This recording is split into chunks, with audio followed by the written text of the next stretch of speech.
Mi esposo me evitó durante 3 meses. Hasta que un día, Cruy me dijo, eres estéril, Amy. Nunca podrás ser madre. Unas semanas después, apareció en una cena sorpresa, con su amante embarazada.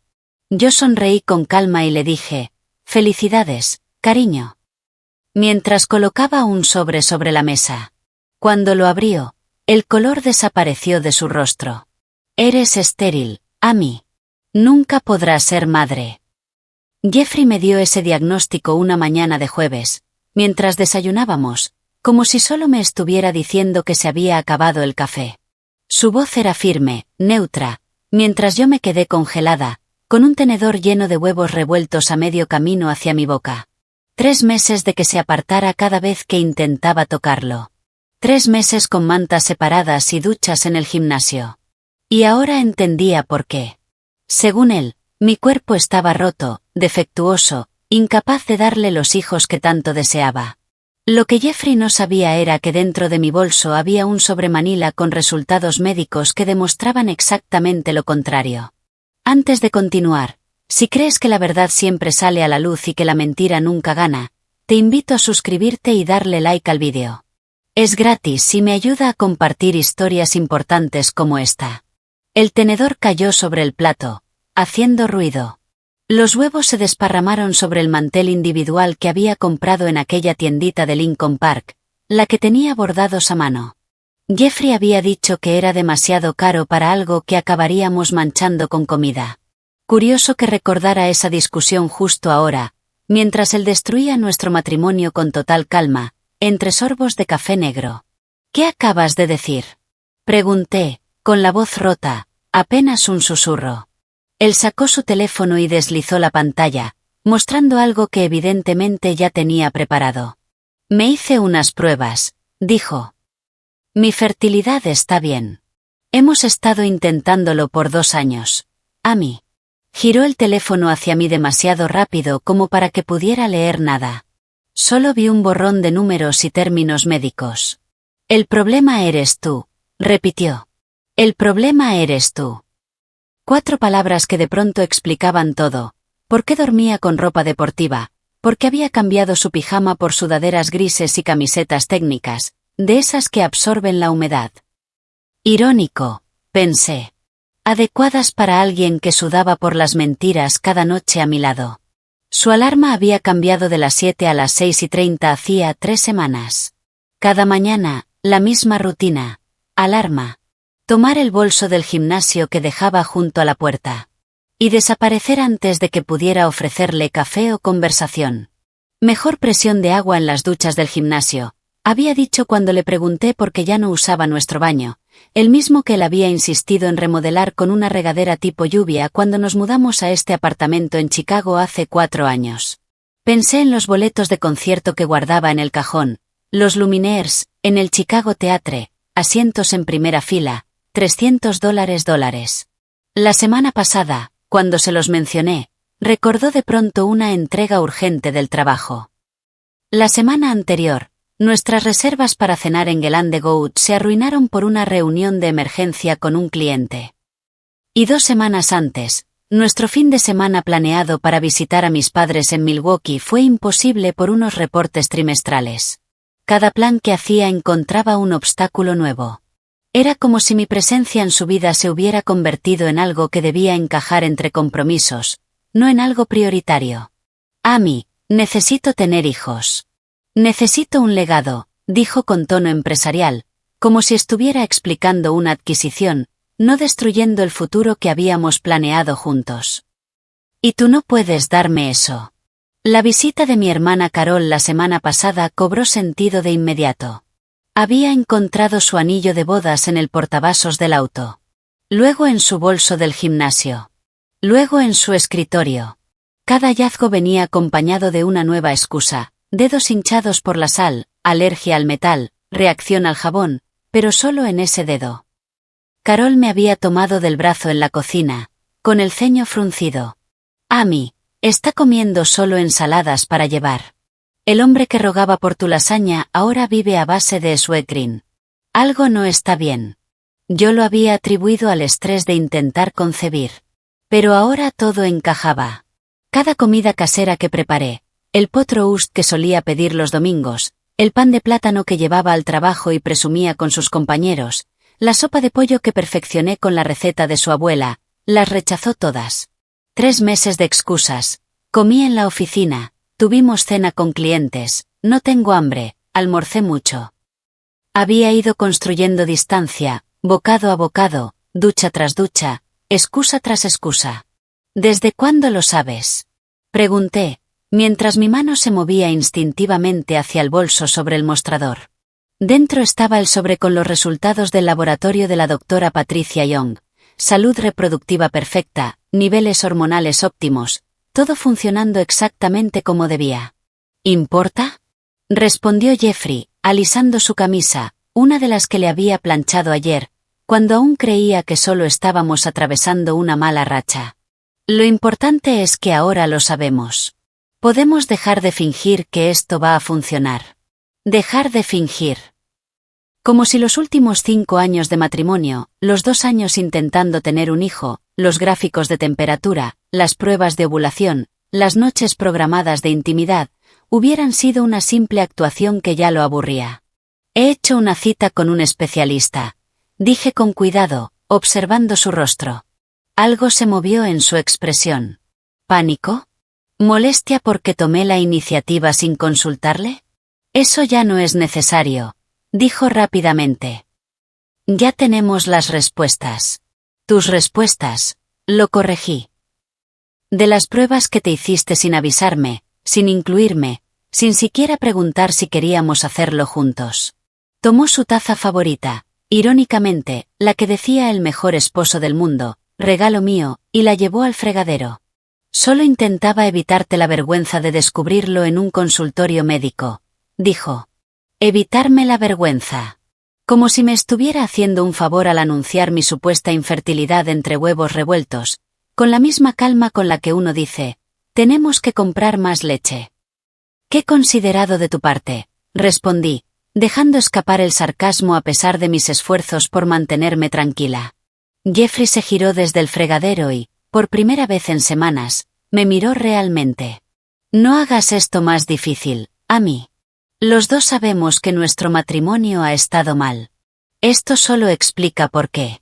Nuestro matrimonio estaba mal porque él había decidido retirarse de él poco a poco. Pero no lo dije. En cambio, pensé en el sobre dentro de mi bolso, con los resultados fechados hacía apenas 2 semanas.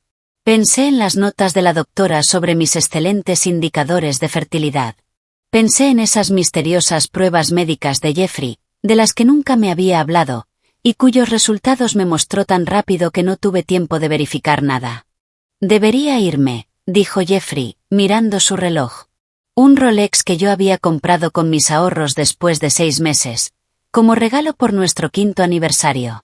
Por supuesto que tenía una reunión.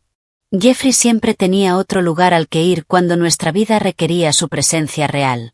Mientras recogía sus cosas, su maletín, las llaves, el bolso del gimnasio que vivía junto a la puerta, yo me quedé sentada en la mesa de la cocina, observando mis huevos revueltos fríos, intentando procesar los últimos 3 meses bajo una nueva luz. Su distanciamiento no había sido depresión, ni estrés, ni presión laboral. Había sido calculado. Cada paso atrás, cada centímetro de distancia, cada excusa y cada evasiva, todo formaba parte de un plan. Cada gesto lo había conducido a este momento, al gran anuncio, al supuesto diagnóstico que lo liberaba de la obligación de nuestro matrimonio, pintándome a mí como la defectuosa. La puerta del apartamento se cerró con su característico clic, dejándome sola con el eco de esa palabra venenosa, estéril, flotando en el aire como una nube tóxica. Tomé mi bolso y saqué el sobre Manila. Extendí sobre la mesa los resultados de la doctora Young, justo donde minutos antes habían estado los falsos informes de Jeffrey. Salud reproductiva perfecta. Sin obstáculos para concebir. Niveles hormonales óptimos. Yo no era estéril. Pero mi matrimonio, sin duda, sí lo era. El lunes siguiente, apareció algo nuevo en la puerta del despacho de Jeffrey, una cerradura. No cualquier cerradura. Un teclado digital que emitía un pitido cada vez que él ingresaba su código, anunciando sus secretos con precisión electrónica. Yo estaba en el pasillo, con una canasta de ropa limpia, viéndolo probar el mecanismo 3 veces, asegurándose de que no pudiera accidentalmente entrar en lo que fuera que estaba ocultando. Confidencialidad de clientes, dijo, sin que yo siquiera preguntara, mientras sus dedos seguían tecleando. Nuevas regulaciones de la empresa. ¿Lo entiendes? Claro que entendía. Entendía que en los 5 años que llevaba trabajando en Brennan y Associates, nunca habían requerido medidas de seguridad en casa. Entendía que su portátil ya tenía contraseña. Pero asentí, cambiando el peso de la canasta sobre la cadera y fingiendo que todo era normal. Un marido encerrando a su esposa fuera de una habitación en su propio hogar. Normal. Esa noche, un aviso de tormenta de nieve cubrió Chicago. El viento golpeaba las ventanas y la nieve se acumulaba contra el edificio, pero Jeffrey decidió atender una llamada desde su coche. Lo observé desde la ventana del 3er piso mientras se sentaba al volante con el motor encendido, el escape soltando nubes blancas hacia el aire helado. Su respiración empañaba el parabrisas mientras hablaba, gesticulando con una mano como si quien estuviera al otro lado pudiera verlo. 20 minutos. 30. A los 40 minutos, tomé su abrigo grueso y bajé las escaleras, preocupada por el monóxido, por el frío, o por simple humanidad. Golpeé la ventanilla del coche. Él me miró como si interrumpiera algo sagrado. Levantó un dedo. Espera, dijo, y se dio la vuelta, continuando la conversación mientras yo me quedaba allí, en el garaje, sosteniendo su abrigo como una tonta. Cuando por fin subió, tenía las orejas rojas y los dedos entumecidos por el frío.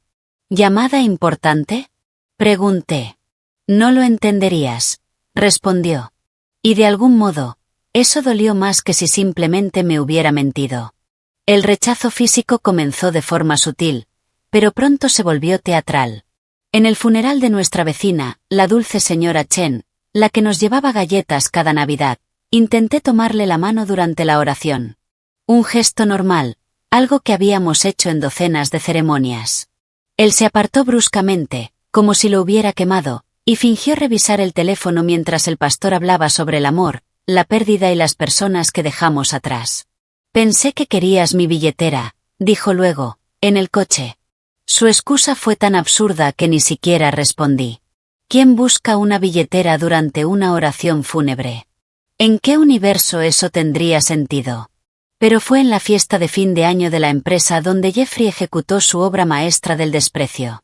Llegamos por separado, claro. Tenía una emergencia con un cliente. Así que entré sola al evento anual de Brennan y Associates, buscando entre la multitud al hombre con el que había estado casada por 5 años. Lo encontré en la barra, riendo con colegas que yo conocía bien. Personas que habían estado en nuestra casa, que habían comido mi comida, que habían celebrado nuestra boda. Ah, esta es Amy, dijo Jeffrey cuando me acerqué, como si fuera una conocida lejana. No mi esposa Amy. ¿No recuerdan a Amy? Solo Amy.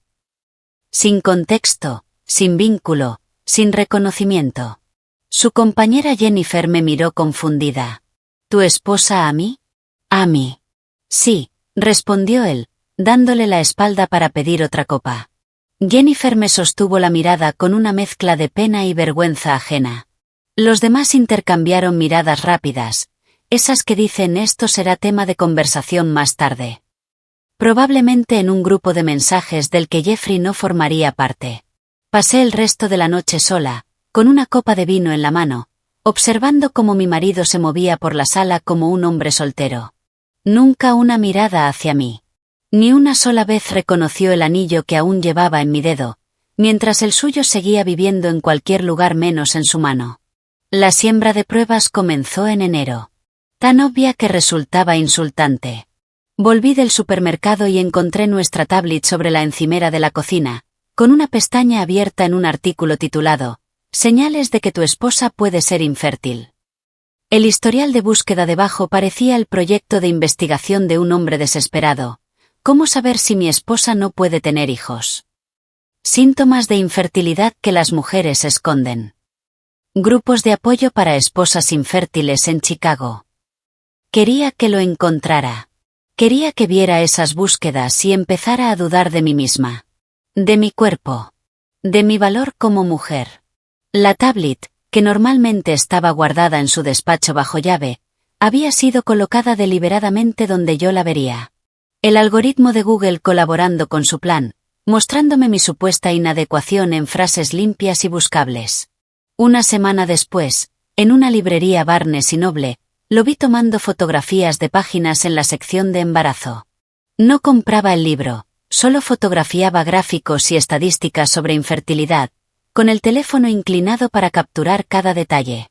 Cuando me vio acercarme, metió el móvil en el bolsillo tan rápido que casi lo dejó caer. Investigación para el trabajo, dijo. Claro, su trabajo consistía en manejar carteras de inversión, no sistemas reproductivos. ¿Desde cuándo las cuentas financieras necesitan información sobre embarazo? Pregunté. Es complicado, respondió, ya alejándose, dejándome sola entre los pasillos de autoayuda y planificación familiar, sintiéndome como una mujer perdida dentro de su propia vida. Lo más cruel era lo metódico que había sido todo. Cada búsqueda, cada foto, cada pieza de evidencia plantada. Jeffrey estaba construyendo un caso contra mí. Creando un registro de mi supuesta deficiencia. Asegurándose de que, cuando finalmente anunciara mi esterilidad, existiera un historial de preocupación que lo respaldara. Mi madre vino desde Wisconsin para mi cumpleaños, a principios de febrero. Apenas mi madre dio un paso dentro del apartamento, vi cómo su rostro cambiaba. Fue como si pudiera oler la descomposición de mi matrimonio, incluso a través del aroma de las velas de vainilla que había encendido para ocultarla. Hace frío aquí, dijo. Aunque el termostato marcaba 22 grados. No hablaba de la temperatura ambiental. Hablaba de la otra, la emocional. La forma en que Jeffrey y yo nos movíamos por la casa como imanes con el mismo polo, siempre cerca, pero nunca tocándonos, siempre repeliéndonos. Ella observó cómo, durante la cena, Jeffrey me entregaba una tarjeta de cumpleaños comprada en el supermercado. Una de esas que uno agarra del estante de descuentos. Feliz cumpleaños, en letras brillantes. Su nombre firmado al final. Sin amor. Sin mensaje. Sin una sola palabra que reconociera nuestros 5 años de matrimonio. Mamá me acorraló en la cocina mientras Jeffrey atendía otra de sus misteriosas llamadas. Cariño, susurró, secando unos platos que ya estaban secos. ¿Qué está pasando aquí? Estamos intentando tener un bebé. Respondí. Mi excusa estándar para todo últimamente. Es estresante. Me miró como cuando yo tenía 7 años y juré que el perro se había comido mi tarea. Aunque nunca habíamos tenido un perro. Amy, esto no es estrés, dijo con suavidad. Es otra cosa. Mamá, por favor. Ni siquiera escribió con amor en tu tarjeta de cumpleaños. Quise contarle sobre la cerradura en el despacho, sobre las llamadas en el coche bajo la nieve, sobre cómo había dejado de pronunciar mi nombre con cariño. Pero solo sonreí. Esa sonrisa rota que había perfeccionado durante 3 meses de fingir que todo estaba bien. Estamos trabajando en algunas cosas. Mentí. Ella se fue a la mañana siguiente. Me abrazó tan fuerte que pensé que no me soltaría nunca. Sabes que siempre puedes volver a casa, ¿verdad? Susurró en mi cabello. Sin preguntas. Pero yo no estaba lista para volver a casa. Todavía creía en la actuación de Jeffrey. Aún pensaba que esto podía repararse. Todavía esperaba que el hombre con el que me casé siguiera ahí, en algún rincón, debajo de ese extraño que cerraba puertas con llave, manipulaba evidencias y me trataba como una enfermedad que estaba documentando para una revista médica. 2 semanas después de la visita de mi madre, Jeffrey llamó al trabajo para decir que estaba enfermo. La conversación con su supervisor fue breve, profesional. Su voz cargaba el peso de una enfermedad imaginaria. Colgó y me miró desde el otro lado del dormitorio. Y en ese instante supe, con la certeza que solo se tiene cuando uno conoce los patrones de alguien, que lo que venía a continuación había sido planificado al milímetro. Se movió por el apartamento con una determinación inusual. Preparó café para los dos. No la única taza que había estado sirviéndose durante meses, sino dos. Midió el café con precisión, añadió mi crema y azúcar sin siquiera preguntar si seguía tomándolo igual. La cafetera burbujeaba mientras él ajustaba las persianas de la cocina, inclinándolas hasta que la luz de la mañana se posó sobre la mesa como un foco de teatro. Siéntate, dijo, apartando mi silla. Era la primera vez en meses que hacía algo así. El gesto se sintió ensayado, como si hubiera practicado ser un caballero una última vez antes de desmontar todo lo que quedaba de gentileza entre nosotros. Me senté, observando cómo colocaba las tazas con precisión quirúrgica, alineando su carpeta al lado de la suya, todo perfectamente ordenado. Cada movimiento parecía coreografiado. Incluso la forma en que se acomodó en su silla, con la espalda recta y las manos entrelazadas, recordaba a un presentador de noticias a punto de anunciar una tragedia. Tenemos que tener una conversación honesta, comenzó. Noté que no me miraba directamente, sino un punto por encima de mi hombro izquierdo, como hacen los actores cuando no pueden mirar a su compañero de escena a los ojos. Extendió la mano y tomó la carpeta, marrón, sin marcas, gruesa, llena de lo que parecían documentos oficiales. La deslizó sobre la mesa con la precisión de quien maneja pruebas delicadas. Se detuvo justo en el centro, una frontera que ninguno de los dos cruzó. He estado haciendo algunas investigaciones, dijo con un tono que nunca le había escuchado. Clínico. Desapegado. Como si estuviera presentando resultados financieros, no hablando de nuestro matrimonio. Sobre nuestra situación, continuó, sobre por qué no hemos podido concebir. Mis manos se aferraron a la taza de café buscando calor, aunque el frío que sentía no tenía nada que ver con la temperatura. A través del vapor vi su rostro cambiar, recorriendo una gama de expresiones que seguramente había practicado. Preocupación, compasión, resignación, ninguna alcanzando sus ojos. Algunas mujeres, empezó, y se detuvo para aclararse la garganta, fingiendo dificultad. Algunas mujeres simplemente no pueden tener hijos. Amy. No es culpa de nadie. Es biología. Abrió la carpeta. Dentro había lo que parecían informes médicos, análisis, gráficos con números que no alcanzaba a leer desde mi posición. Pasó un dedo por una de las páginas, deteniéndose en secciones resaltadas, pero nunca acercó los papeles lo suficiente para que pudiera verlos con claridad. Las pruebas son concluyentes, dijo, con esa voz ensayada que no temblaba ni un poco. Tu sistema reproductivo simplemente no funciona. Los médicos lo llaman infertilidad primaria. Irreversible. Los médicos. ¿Qué médicos? ¿Cuándo lo había acompañado a alguna cita? Nunca. Pero guardé silencio. Observé su actuación como quien asiste a su propio funeral, mientras Jeffrey eulogizaba nuestro matrimonio con terminología médica inventada. La expresión de alivio en su rostro era obscena. Sus hombros se relajaron. Respiró más profundo, como si hubiera estado conteniendo el aire durante meses y al fin pudiera soltarlo.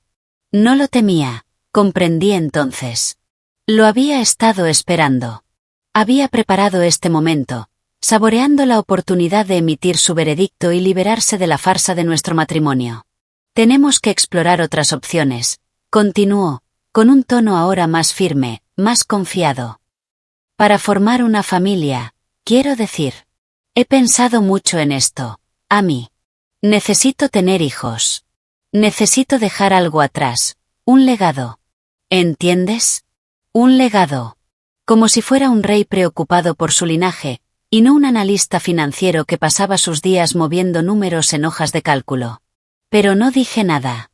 Mis dedos jugueteaban con el asa de la taza mientras mi mente corría hacia el archivador del dormitorio, al folder marcado como registros médicos, donde estaban mis verdaderos resultados, los de la doctora Patricia Young. Todo en orden. Hormonas perfectas. Ninguna barrera para concebir. Sé que esto es difícil de escuchar, continuó Jeffrey, interpretando mal mi silencio como devastación en lugar de cálculo, pero tenemos que aceptar los hechos. Eres. Se detuvo un segundo, preparándose para el golpe final. Eres una mujer rota, Amy. Y yo no puedo arreglarte. Las palabras quedaron suspendidas en el aire entre nosotros. Y entonces, la taza de porcelana de mi abuela, la que me había regalado el día de nuestra boda, decorada con pequeñas flores no me olvides y borde dorado, resbaló de mis dedos entumecidos. Pareció caer en cámara lenta. Giró una vez en el aire antes de estrellarse contra el suelo de madera con un sonido que fue a la vez musical y definitivo. El café se expandió sobre el piso en forma de una estrella marrón, extendiéndose hacia los pies de Jeffrey como una acusación. La taza se había roto en 5 pedazos distintos. El asa seguía intacta, pero separada del resto. La base se había desprendido por completo y los costados estaban esparcidos por el suelo, como pétalos caídos de una flor muerta. Me arrodillé para juntar los pedazos. Las manos me temblaban, no por tristeza, sino por una furia contenida que aún no sabía cómo expresar. Esa taza había sobrevivido al matrimonio de mi abuela durante 62 años. Había viajado desde su cocina en Ohio hasta la mía, en Chicago.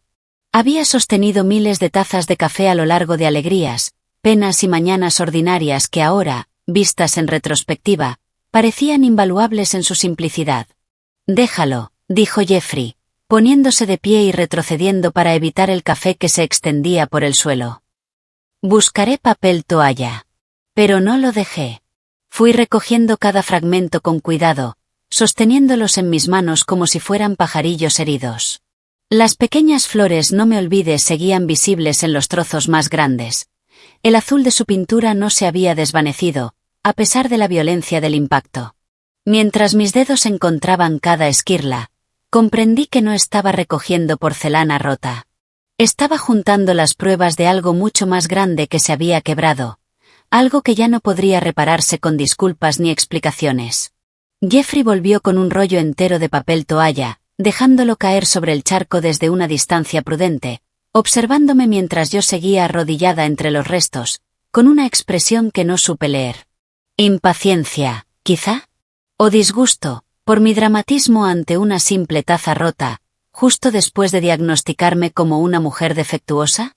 «Es solo una taza», dijo finalmente. «Era de mi abuela», respondí sin mirarlo. «Te compraré otra». Esa indiferencia ante algo irreemplazable me reveló todo lo que necesitaba saber. Jeffrey podía falsificar informes médicos, practicar discursos frente al espejo, planificar una escena completa como si fuera un director de teatro. Pero no podía comprender que hay fracturas que no se arreglan con repuestos. Algunas cosas, una vez rotas, simplemente permanecen rotas. Me levanté, aún sosteniendo los pedazos de cerámica. El café se filtraba a través del papel toalla, extendiéndose lentamente hasta el borde de la carpeta que Jeffrey había dejado sobre la mesa. El líquido marrón alcanzó sus falsos informes médicos, manchándolos con la verdad de ese momento, desordenada, expansiva, imposible de contener. «Necesito un poco de aire», dije, sorprendida por la calma de mi voz. «No hemos terminado de hablar», respondió él. «Sí», dije mirándolo directamente por primera vez desde que había comenzado su espectáculo. «Sí, hemos terminado». Caminé hacia el dormitorio, aún con los fragmentos de la taza de mi abuela en las manos, y los coloqué con cuidado dentro de una pequeña caja que guardaba en mi cajón de joyas. Detrás de esa caja, en el archivador que Jeffrey jamás había revisado, esperaban mis verdaderos resultados médicos: salud reproductiva perfecta, niveles hormonales óptimos, todo funcionando exactamente como debía. Pero no los tomé. No todavía. Porque había algo en la expresión de alivio de Jeffrey, en su discurso ensayado, en sus pruebas falsificadas, que me decía que esto no era solo una excusa para terminar un matrimonio. Era algo más. Algo que estaba ocultando detrás de esas carpetas médicas y de su falsa compasión. Permanecí de pie en el dormitorio durante unos 10 minutos. La caja con la taza rota reposaba sobre el tocador cuando escuché el sonido de su coche encendiéndose en el garaje. Jeffrey se marchaba a su reunión urgente con un cliente, la que milagrosamente había surgido justo después de que yo me levantara de la mesa. Desde la ventana, lo vi alejarse. Su BMW desapareció doblando la esquina. Esperé 5 minutos más, por si regresaba a buscar algo que hubiera olvidado. La puerta de su despacho estaba abierta. No solo sin llave, completamente abierta. Como si hubiera salido tan apurado por escapar de la escena de su crueldad que olvidó proteger su santuario. El teclado digital parpadeaba en verde, la cerradura desactivada. Por primera vez en meses, su refugio estaba vulnerable. Empujé la puerta con cuidado y entré. El olor a su colonia me envolvió al instante, la costosa fragancia que yo misma le había regalado la Navidad pasada. Pero había otro aroma.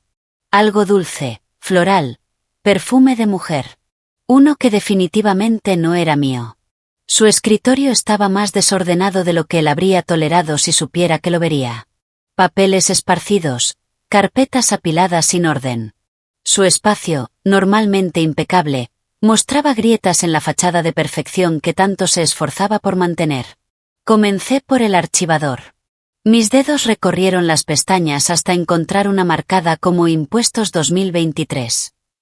Pero los impuestos no eran lo que Jeffrey estaba escondiendo. Debajo de los formularios y recibos de gastos de trabajo encontré estados de cuenta de una tarjeta que no conocía.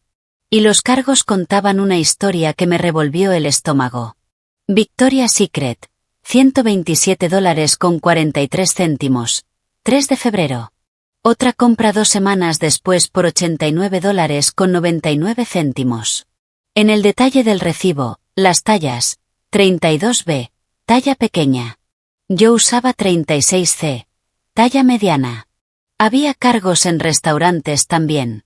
Giovanni's, el italiano que, según Jeffrey, le había causado una intoxicación el año anterior y al que juró no volver jamás. 3 cargos en los últimos 2 meses, siempre para 2 personas, siempre con vino.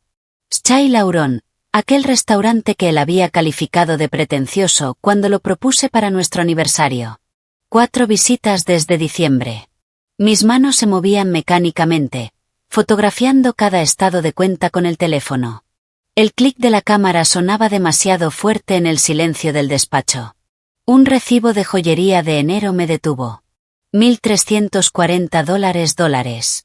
Pendientes de perlas. Yo nunca había tenido pendientes de perlas. Jamás los había querido. El portátil de Jeffrey estaba sobre el escritorio, con la pantalla apagada pero sin bloquear. Un leve toque en el trackpad lo despertó. El correo electrónico estaba abierto, como si lo hubiera revisado justo antes de montar su teatro matutino. La bandeja mostraba mensajes de trabajo, en su mayoría. Pero un icono morado llamó mi atención. Una bandera, su sistema personal para marcar lo que consideraba importante. Todos los correos señalados provenían de Angela Morrison. La conocía. Trabajaba en el departamento de contabilidad de Brennan y Associates. Había comenzado hacía unos 6 meses. Rubia, joven, quizá de 28 años. Estuvo en la fiesta de Navidad, aquella en la que Jeffrey me presentó como solo a mí. Y ahora lo entendía. Esa mirada que me dio aquella noche no había sido de simpatía, sino de culpa. Los correos comenzaban de forma profesional, en noviembre. Gracias por tu ayuda con la cartera de Richardson. Al cliente le encantó tu presentación. Correspondencia laboral normal, que nadie cuestionaría. Pero en diciembre, el tono cambió. No puedo dejar de pensar en el almuerzo de ayer. Tu colonia sigue en mi bufanda. Extraño tu toque. Enero trajo declaraciones. Nunca me había sentido así antes. Me haces creer en él para siempre. No puedo esperar a que dejemos de escondernos. Y luego, en febrero, el correo que me cortó la respiración. Un archivo adjunto comenzó a cargarse lentamente. Una imagen en blanco y negro, granulada. Una ecografía. Un pequeño punto rodeado en rojo. Asunto, nuestro pequeño milagro, 12 semanas. El mensaje debajo decía: sé que el momento no es perfecto, pero este bebé es nuestro nuevo comienzo. Cuando dejes a Amy, por fin podremos ser la familia que siempre debimos ser. Ya los amo a los dos. 12 semanas. Hice el cálculo en segundos. Concepción en noviembre. Justo cuando habían comenzado los correos. Mientras Jeffrey me evitaba como si fuera contagiosa, estaba creando una nueva vida con otra mujer. Mientras él me llamaba estéril, rota e irreparable, Angela Morrison estaba esperando a su hijo. Fotografié todo. Cada correo, cada declaración de amor, cada palabra sobre su futuro juntos. La memoria de mi teléfono se llenó de pruebas de la doble vida de mi esposo. Cada imagen era otro clavo en el ataúd de sus mentiras. Pero necesitaba copias físicas. Necesitaba tenerlo todo ordenado, irrefutable, imposible de negar. Mi siguiente parada fue la biblioteca. Le dije a la bibliotecaria que trabajaba en un proyecto legal, lo cual, en cierto modo, no era mentira. Me asignó una computadora en una esquina tranquila. Uno por uno, subí los archivos desde mi teléfono, ajusté el brillo y la nitidez, y los imprimí con la impresora de alta resolución de la biblioteca. La máquina zumbaba, expulsando hoja tras hoja de traición en color nítido. Cada clic era un latido más de esta nueva versión de mí misma. Fría, precisa, despierta. Compré una carpeta negra en la tienda de suministros al lado. De aspecto profesional, como las que usan los abogados.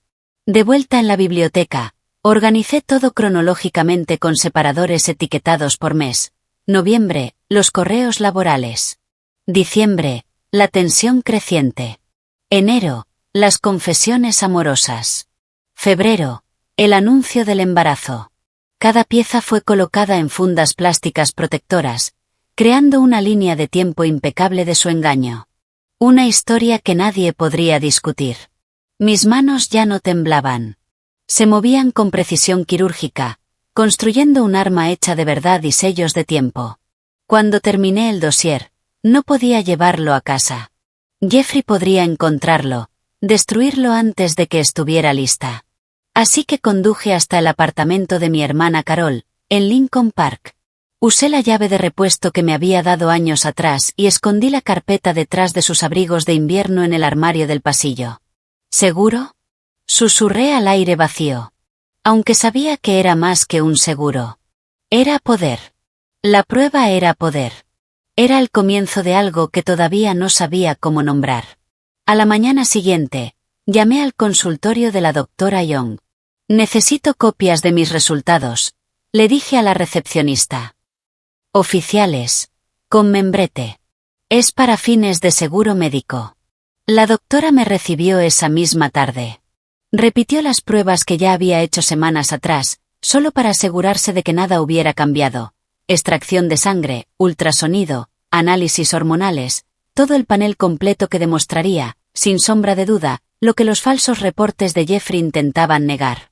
Estos resultados son excepcionales, dijo la doctora, revisando los valores en su pantalla.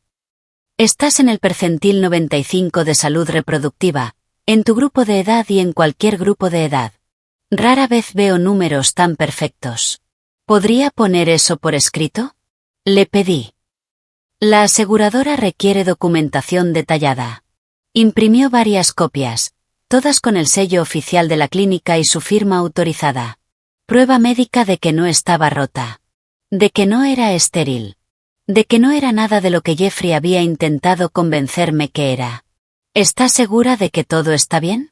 Preguntó la doctora mientras me entregaba la carpeta. Todo está quedando muy claro, respondí. Y por primera vez en meses, esa fue la pura verdad. Conduje de regreso a casa con la carpeta de resultados sobre el asiento del pasajero.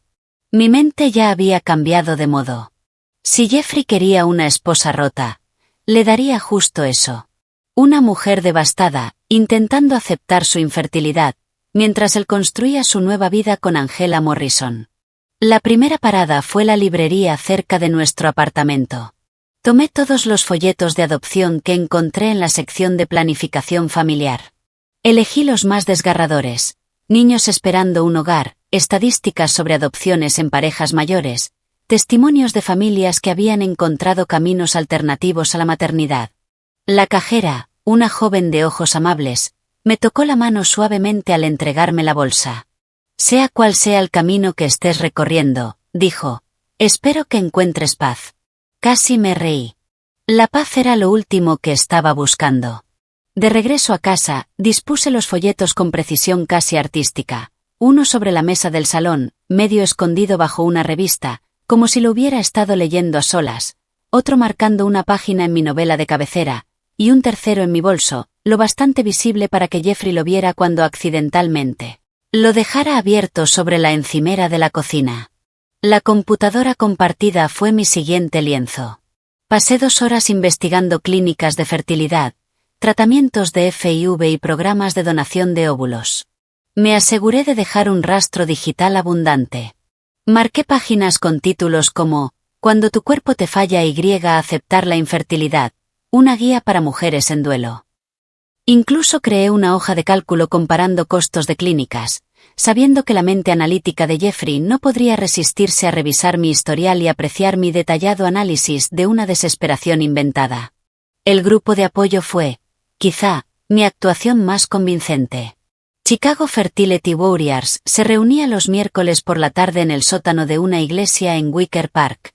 Llegué 15 minutos antes, vistiendo el suéter grande que Jeffrey me había regalado hace 2 navidades, el que me hacía parecer más pequeña, más frágil. Recién me enteré, les dije al grupo, dejando que mi voz se quebrara en el momento exacto.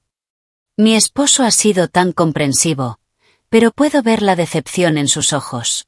Él quiere ser padre. Las otras mujeres me rodearon con verdadera compasión, compartiendo sus historias de pérdida y esperanza. Me sentí una impostora entre tanto dolor real. Pero necesitaba el recibo de la donación. Necesitaba la tarjeta de asistencia con mi nombre. Necesitaba que Jeffrey encontrara esas migas de pan y creyera que yo me estaba ahogando en el diagnóstico que él mismo había inventado. Cuando llegué a casa esa noche, Jeffrey ya estaba allí. Algo poco común últimamente. Estaba de pie en la cocina, sosteniendo uno de los folletos de adopción que había dejado sobre la mesa. Su rostro era ilegible. ¿Estás pensando en adoptar?, preguntó con una voz cuidadosamente neutral. Pensé que, tal vez, respondí, dejando que mi voz se apagara, añadiendo un leve sollozo ensayado. Si no podemos tener los nuestros. Algo cambió en su expresión. ¿Satisfacción? ¿Alivio? Quizás ambas. Eso es muy maduro de tu parte, Amy. Muy práctico. Práctico. Como tomar una ruta alternativa cuando hay tráfico. No como decidir criar al hijo de otro porque tu esposo te ha convencido de que tu cuerpo está roto. Durante la semana siguiente, el comportamiento de Jeffrey cambió drásticamente. Empezó a llegar cada vez más tarde, medianoche, 1, a veces 2 de la mañana.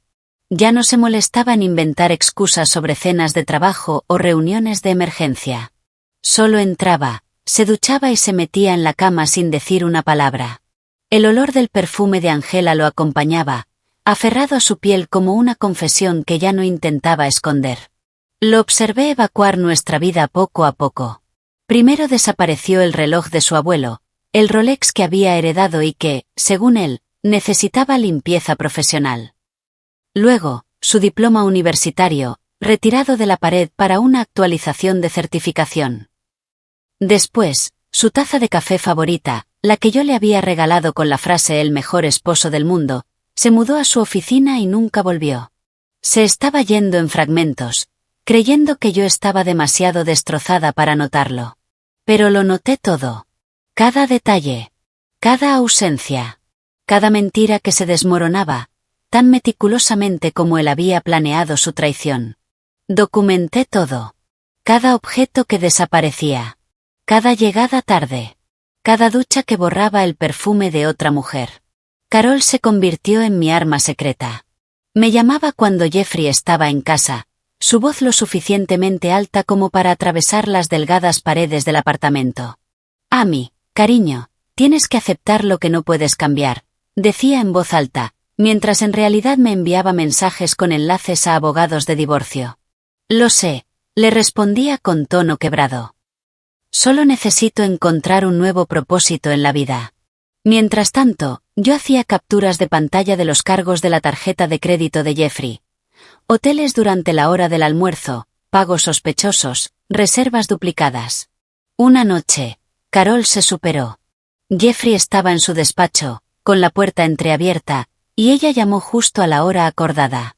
«¿Has pensado en enseñar o hacer trabajo social?», preguntó en voz alta. Las mujeres que no pueden tener hijos a veces encuentran plenitud en otras cosas. Lloré fingidamente al teléfono mientras tecleaba notas en mi portátil sobre la línea de tiempo del embarazo de Angela. Quizás tengas razón, dije con voz temblorosa. Tal vez deba dejar de aferrarme a algo que nunca ocurrirá. Jeffrey salió de su oficina, se acercó y me dio una palmada en el hombro. Fue el primer contacto físico voluntario en meses. El gesto fue tan condescendiente, tan falsamente compasivo, que tuve que morderme el labio para no reír. Tu hermana da buenos consejos, dijo, retrocediendo como si la empatía fuera un recurso escaso que no podía desperdiciar. El jueves por la tarde, mi teléfono vibró con un mensaje suyo. Cena mañana en la Bernardine, 7 de la tarde. Tengo noticias importantes que compartir. Por favor, no llegues tarde. La Bernardine. El restaurante donde me había pedido matrimonio 6 años atrás. Donde habíamos celebrado nuestro primer aniversario. La crueldad calculada de elegir ese lugar para su anuncio hizo que me temblaran las manos, no de tristeza, sino de anticipación. Pasé el viernes entero preparándome con meticulosidad quirúrgica. La carpeta que había escondido en casa de Carol volvió conmigo. Transferí su contenido a un sobremanila grueso, sustancial, imposible de ignorar. Organicé las pruebas en un orden específico. Primero, mis análisis médicos, demostrando la falsedad de su gran mentira. Luego, los extractos bancarios, los recibos de restaurantes, los cargos en Victoria's Secret, la factura de los pendientes de perlas que nunca recibí. Y, finalmente, los correos impresos con Angela, terminando con la ecografía y su declaración de amor. Cada página era una bala cargada en secuencia, lista para el impacto. Elegí mi vestimenta con cuidado, el vestido negro que Jeffrey me había regalado en mi último cumpleaños, el mismo que dijo que me hacía ver hermosa, antes de decidir que estaba rota. Me maquillé con calma. Cada trazo de máscara era una capa de armadura. El sobremanila encajaba perfectamente en mi bolso, su peso denso y reconfortante contra mi costado. Me miré al espejo. No vi a una víctima. No vi a una mujer quebrada. Vi a alguien a punto de voltear por completo el guión que Jeffrey había escrito para ella. Mi teléfono vibró con otro mensaje. En realidad, traeré a alguien que quiero que conozcas. Espero que esté bien. Alguien que debía conocer. Angela Morrison. La mujer embarazada que cargaba al hijo del hombre que me había llamado estéril. La audacia era asombrosa, pero también perfecta. Él mismo estaba a punto de entregarme el escenario. Y habría testigos. Pedí un taxi en lugar de conducir. Sabía que mis manos no estarían lo bastante firmes para el viaje de regreso. El conductor me dejó frente a la Bernardine a las 6:45. Me quedé unos segundos afuera, observando la fachada elegante. Era el mismo lugar donde, 6 años atrás, Jeffrey se había arrodillado y prometido amarme en la salud y en la enfermedad, en la riqueza y en la pobreza, hasta que la muerte nos separara. Al parecer, los informes médicos falsos no estaban incluidos en los votos. Al entrar, el maitre me reconoció al instante. Señora Hawthorne, qué gusto volver a verla. Su esposo reservó una mesa para 3. 3. No 2. Había reservado un lugar para su amante embarazada, en nuestro restaurante especial.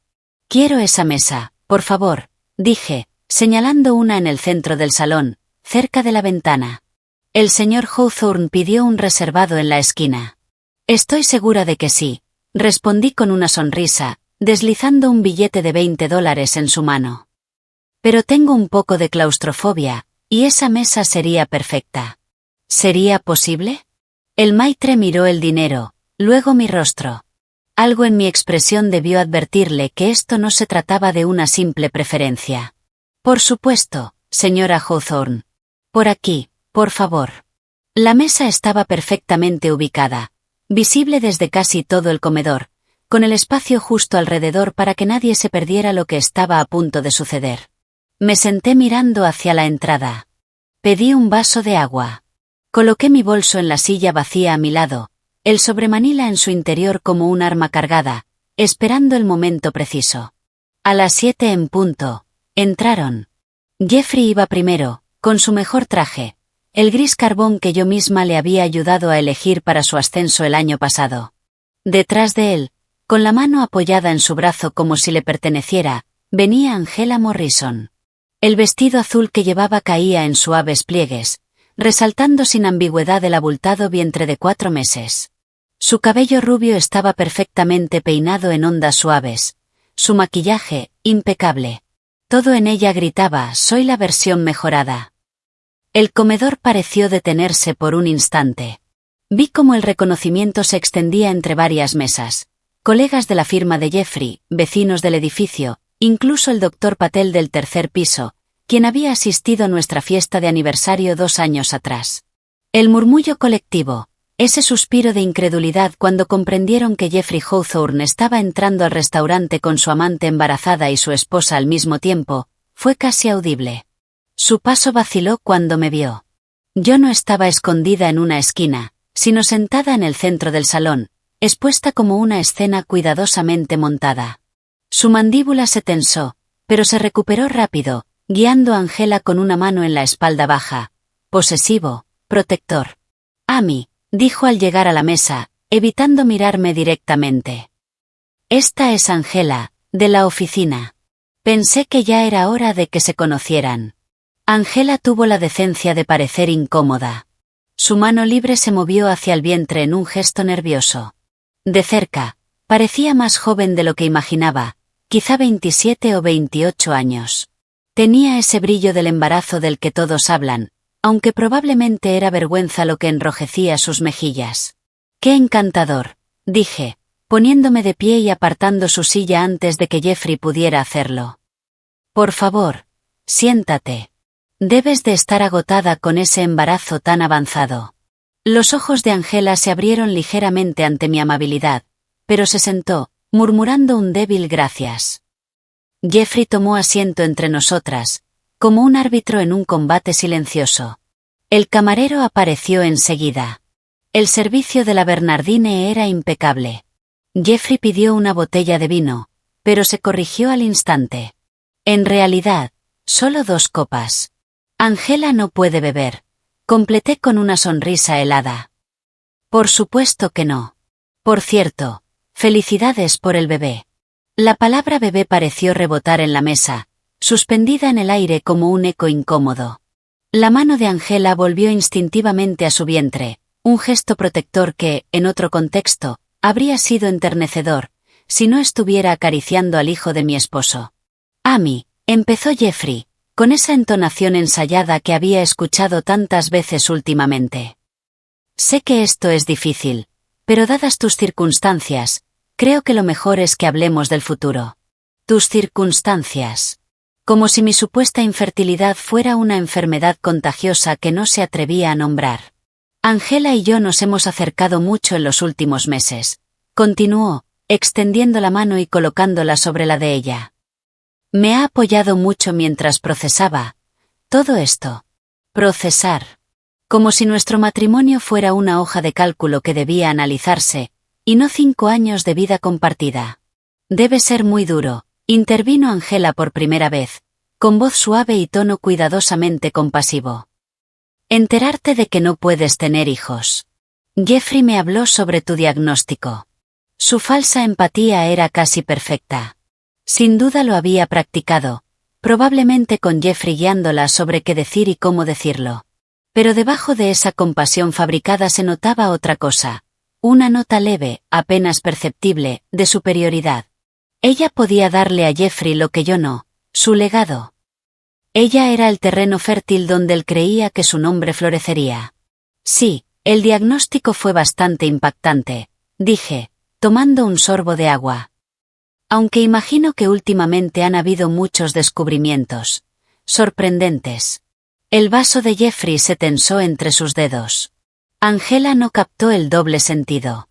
Acariciaba su vientre en círculos lentos, en una representación casi teatral de la maternidad dichosa, diseñada para contrastar con mi supuesto vacío. No planeamos que esto pasara, dijo Jeffrey, iniciando lo que claramente era un discurso preparado.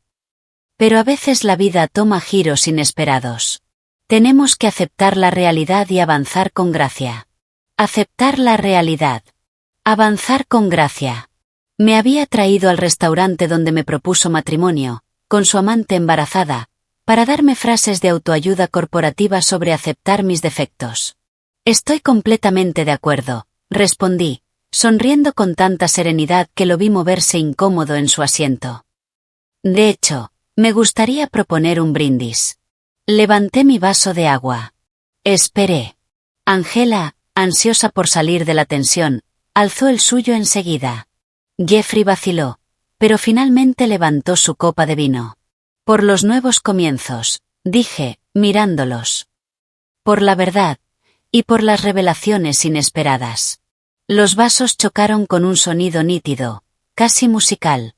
El restaurante, de pronto, pareció contener la respiración. Los otros comensales fingían no mirar, pero todos miraban. Hablando de la verdad, dijo Jeffrey, dejando su copa con la solemnidad de quien está a punto de hacer un anuncio importante. Angela y yo queríamos ser completamente honestos contigo sobre nuestros planes. Nuestros planes. Allí estaba de nuevo esa frialdad empresarial, como si nuestro matrimonio hubiera sido una fusión que no salió bien. Vamos a formar una familia, añadió Angela, con las manos aún en su abdomen. Una familia real. Como si lo nuestro hubiera sido una versión incompleta, defectuosa. Asentí lentamente, como si lo meditara. Luego tomé mi bolso con calma deliberada. ¿Saben qué? Dije con una sonrisa tranquila. Tienen razón. Este es el momento perfecto para ser completamente honestos. Mis dedos encontraron el sobremanila dentro del bolso. Su peso era sólido, definitivo. Y, en ese espíritu de honestidad, Jeffrey, tengo algo para ti. Saqué el sobre con un leve sonido seco. Era grueso, lleno de documentos, denso con la verdad. Lo coloqué sobre el mantel blanco, justo entre los tres. Lo dejé reposar allí unos segundos, como un veredicto esperando ser leído. La luz suave del restaurante se reflejaba en los bordes del sobre. Vi cómo los ojos de Jeffrey se clavaban en él, tensos, como si acabara de descubrir una serpiente enrollada frente a sí. ¿Qué es esto?, preguntó, y por primera vez su voz perdió toda la confianza ensayada. Ábrelo, respondí simplemente. Sus dedos dudaron un instante en el sello. Podía ver los cálculos corriendo detrás de sus ojos, intentando adivinar hasta dónde sabía yo. Angela se inclinó un poco hacia adelante, curiosa, todavía convencida de que seguía ganando. Todavía creyendo que era la versión fértil de la esposa defectuosa. El papel se rasgó con un sonido leve, pero en el silencio del comedor pareció ensordecedor. Jeffrey extrajo el primer grupo de hojas, y observé cómo su expresión se transformaba al reconocer el membrete. Doctora Patricia Young, endocrinología reproductiva y fertilidad. Sus manos comenzaron a temblar mientras leía la primera página. Había resaltado los fragmentos importantes en marcador amarillo. Salud reproductiva excepcional. Niveles hormonales óptimos. Percentil 95 en indicadores de fertilidad. Sin barreras para la concepción. Esto es imposible, murmuró, las hojas sacudiéndose en su agarre. Angela se inclinó para mirar, su cabello perfectamente peinado cayendo hacia adelante. ¿Qué es? ¿Qué pasa? Son mis resultados de fertilidad, respondí, lo bastante alto para que las mesas vecinas escucharan claramente. Fechados hace 2 semanas, con confirmaciones de hace 6 meses. Cada indicador muestra fertilidad perfecta. El color comenzó a desaparecer del rostro de Jeffrey, drenándose como si alguien hubiera abierto una válvula invisible. Pasó la página, luego otra. La firma de la doctora Young y su sello oficial en cada una, con notas detalladas e innegables. Pero tú dijiste, balbuceó Angela, volviéndose hacia él, la confusión pintando su rostro. Tú dijiste que ella era infértil. Me mostraste los informes. Los informes que él te mostró eran falsos, dije con calma. ¿O prefieres que te cuente sobre su verdadero historial médico, Jeffrey? Su cabeza se levantó bruscamente. Por primera vez desde que entró al restaurante, me miró directamente. Y en sus ojos vi algo nuevo. Miedo. ¿De qué estás hablando? Logró decir. Saqué otro documento del sobre, uno que él todavía no había alcanzado a revisar. Tu cirugía de varicocele, dije despacio. ¿Recuerdas? Hace 2 años. El urólogo te advirtió que podía afectar tu fertilidad. Debías volver para una revisión, pero nunca lo hiciste. La mano de Angela se detuvo sobre su vientre, inmóvil, como si alguien hubiera pulsado pausa en medio de su gesto. El médico dijo que tu recuento de espermatozoides tenía una motilidad muy reducida. Continué, manteniendo la mirada fija en Jeffrey. Menos del 15% de movimiento normal. Las posibilidades de que concibieras de forma natural son, digamos, prácticamente nulas. Eso fue antes de la cirugía, balbuceó él, su voz agrietándose. Y nunca te hiciste las pruebas posteriores, repliqué. Lo confirmé con el consultorio del urólogo. No hay cita de seguimiento, no hay resultados nuevos. Simplemente asumiste que el problema se había resuelto por arte de magia. Angela nos miraba alternando la vista entre uno y otro, su boca entreabierta, intentando procesar lo que escuchaba. Pero las matemáticas eran crueles y exactas. Jeffrey con infertilidad documentada. Angela, embarazada de 4 meses. La conclusión era simple, brutal e innegable. No, dijo Jeffrey, girándose hacia ella, la desesperación quebrándole la voz. La cirugía lo arregló. Tenía que haberlo arreglado. Ese bebé es mío. El rostro de Angela pasó de la confusión al pánico en cuestión de segundos. Claro que es tuyo, dijo rápidamente. Hemos estado juntos desde noviembre. ¿Estuviste con alguien más? La voz de Jeffrey se elevó, atrayendo las miradas curiosas de las mesas cercanas. ¿Angela? ¿Estuviste con alguien más? No, respondió, pero la palabra salió demasiado rápido, demasiado aguda. Una señal inequívoca que todos en la mesa notaron. Angela, Jeffrey le tomó la muñeca, no con violencia, pero sí con firmeza, impidiéndole apartarse. ¿De quién es el bebé?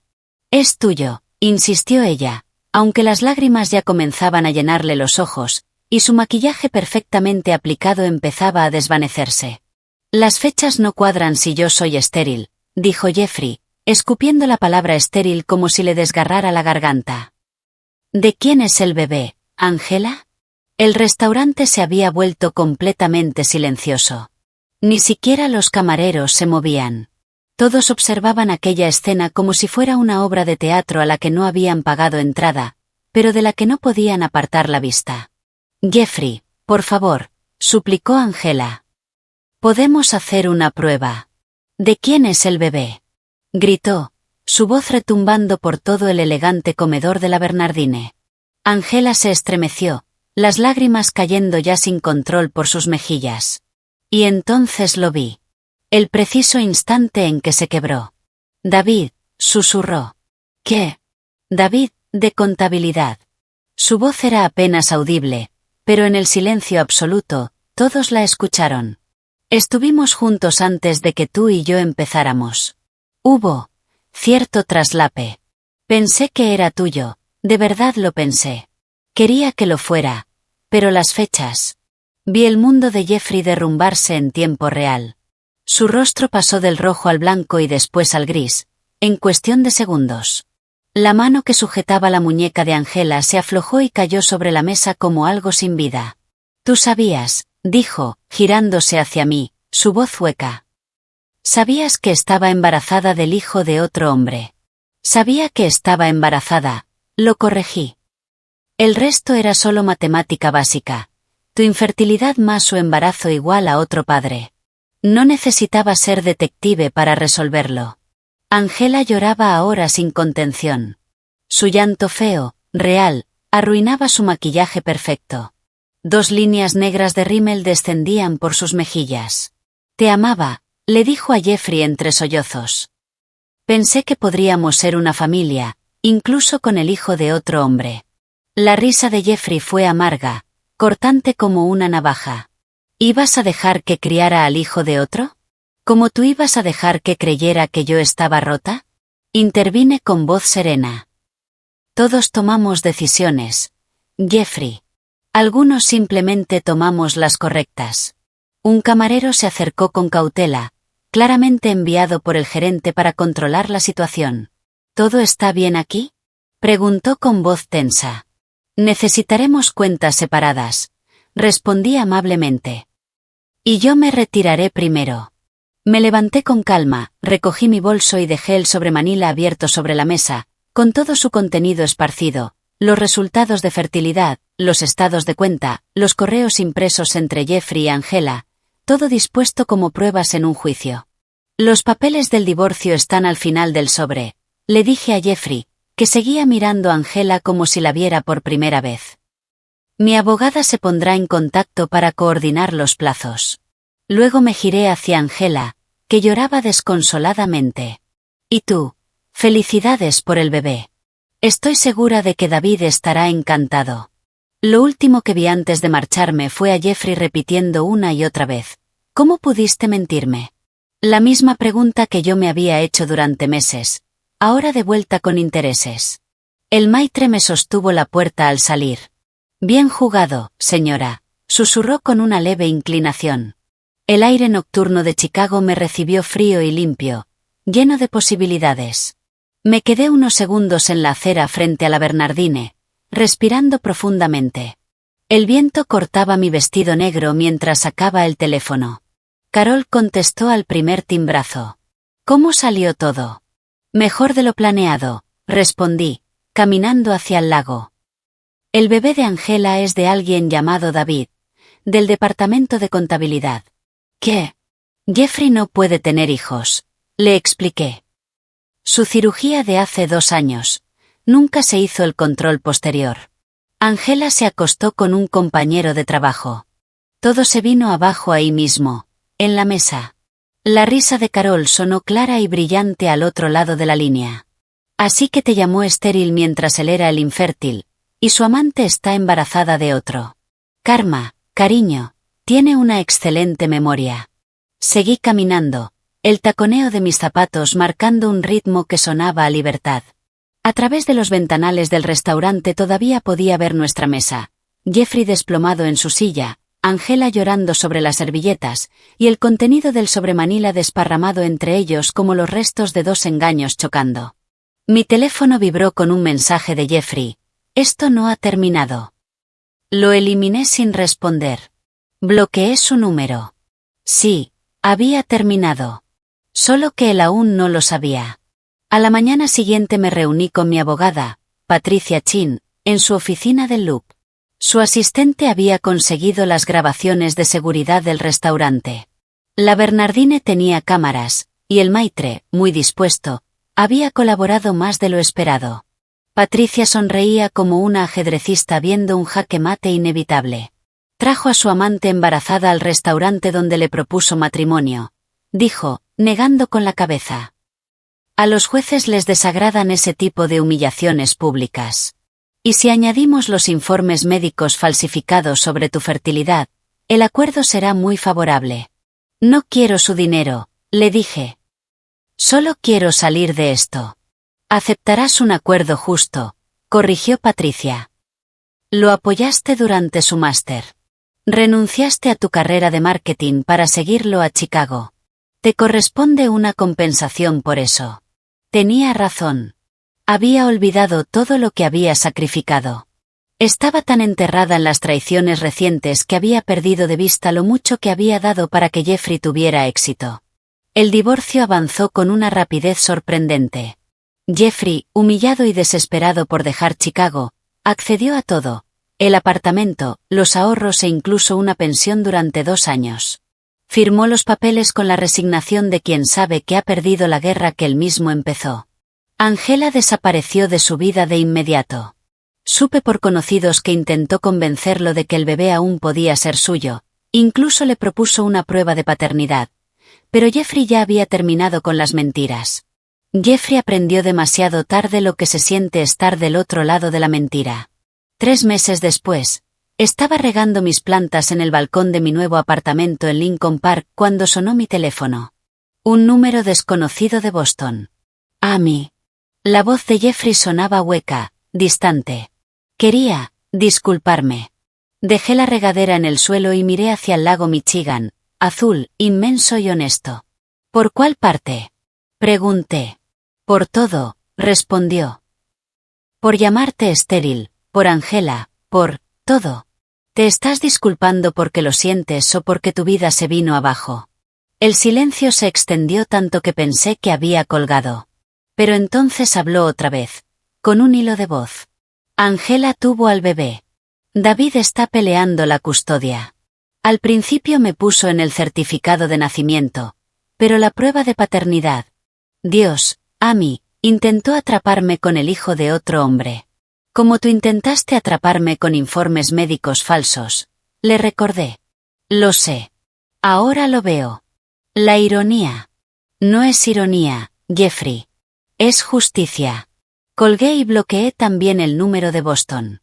2 semanas después conocí a Mark en una conferencia médica, donde yo presentaba sobre marketing sanitario.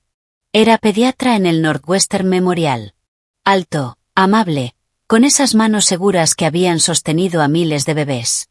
Le conté mi historia durante un café, toda la verdad, sin omitir los detalles feos. Se rió tanto que casi derrama su latte. ¿Tu exmarido te llamó estéril? Dijo incrédulo. Vi tus resultados médicos en tu declaración de salud. Estás en el percentil 95 de fertilidad. Probablemente podrías quedar embarazada con una brisa fuerte. No era el tema más romántico para una primera cita, hablar de fertilidad, pero fue honesto. Sin máscaras, sin actuaciones, sin carpetas escondidas con mentiras disfrazadas de evidencia. Mark no dormía con ropa de gimnasio. No cerraba puertas con llave. No recibía llamadas misteriosas bajo tormentas de nieve. Cuando se quedaba a dormir, me abrazaba fuerte en lugar de marcar una línea invisible en la cama. Su teléfono descansaba boca arriba en la mesita de noche, desbloqueado, aburrido, sin secretos. 6 meses después del divorcio, planté tomates en mi balcón. Variedades Cherokee Purple y Sangold. Plantas que requerían paciencia, atención y cuidado, pero que te recompensaban con abundancia si sabías esperar. Mientras hundía las semillas en la tierra, pensé en el crecimiento. En cómo la vida florece cuando se planta en terreno fértil, en la verdad, no en la mentira. Ese verano, los tomates crecieron altos y fuertes, sus enredaderas estirándose hacia el sol como si no tuvieran nada que esconder. Regalé algunos a mis vecinos, a Carol, incluso al maitre de la Bernardine, quien se había vuelto mi amigo después de aquella noche inolvidable. Son increíbles, dijo, probando uno. ¿Cuál es tu secreto? Buena tierra, respondí con una sonrisa. Sin mentiras mezcladas. Jeffrey envió un último correo antes de que cambiara de dirección. Ahora vivía en Boston, trabajando en una firma pequeña, en un departamento tipo estudio. Angela se había mudado con sus padres a Indiana, criando sola al hijo de David. David no quería saber nada ni de ella ni del niño. Destruí todo, escribió. Por un bebé que ni siquiera era mío. No respondí. No hacía falta. El universo ya había dicho todo lo que había que decir. Esa tarde, de pie en mi balcón, con el sol de agosto calentándome el rostro, sostenía en la mano un tomate perfectamente maduro. Pesado, jugoso, honesto. Era la prueba viviente de que de la verdad pueden brotar cosas hermosas. Mark rodeó mi cintura con los brazos, apoyando el mentón en mi hombro. ¿En qué piensas? Preguntó.